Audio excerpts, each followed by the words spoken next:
Sara from AverageBetty here, and I'm making candy. And not just any candy. Prepare to have your mind blown.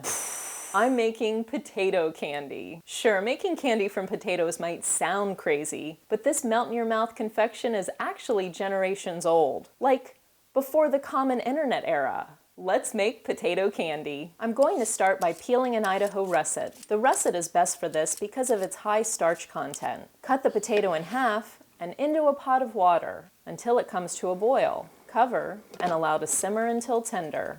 Drain the potato and into a bowl. Mash the potato and don't add anything. You're just going to want to allow it to cool. Then in an electric mixer, add the mashed potato. Of course, you can use leftover mashed potatoes as long as they're plain. Who put garlic in my candy?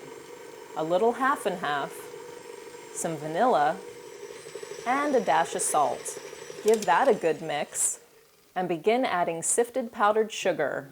Another good mixing, add the powdered sugar, or confectioner's sugar as you might call it, a little bit at a time. If you don't have an electric mixer, you can use a whisk.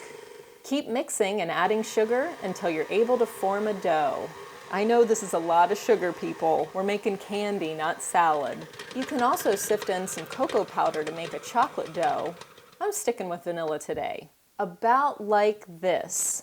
It reminds me a bit of taffy dough. Place a piece of plastic wrap on a cutting board and sprinkle a little powdered sugar on top. Here's a portion of my potato candy dough. You can see the consistency here. It's got a bit of a pearly sheen to it, no relation to Charlie. Pull it apart a bit and pat it out on top of the plastic wrap. And get out the rolling pin. For a little insurance, sift some more powdered sugar on top. You want to roll this out and get it nice and even. Add more sugar as needed to keep the pin from sticking to the dough.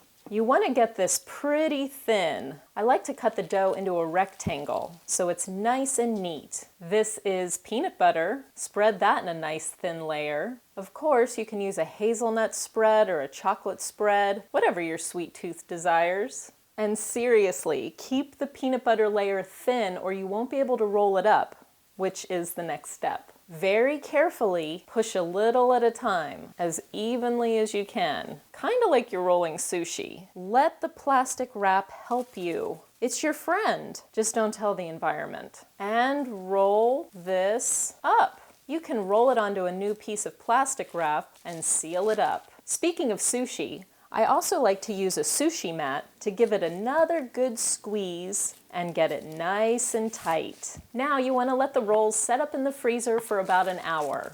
Unwrap the roll and you'll be able to cut it. See the peanut butter spiral? Fancy! Just don't stare at the peanut butter spiral too long or hypnosis will kick in and you'll act like a chicken for the rest of the day. Okay, just kidding, that's not going to happen. The best thing about candy is the presentation.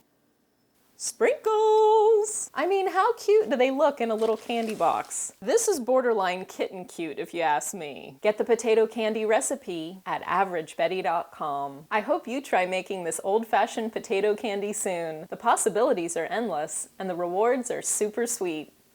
Find me on Facebook and Twitter, and drop by my home at AverageBetty.com. Thanks for watching and subscribing. See you next time.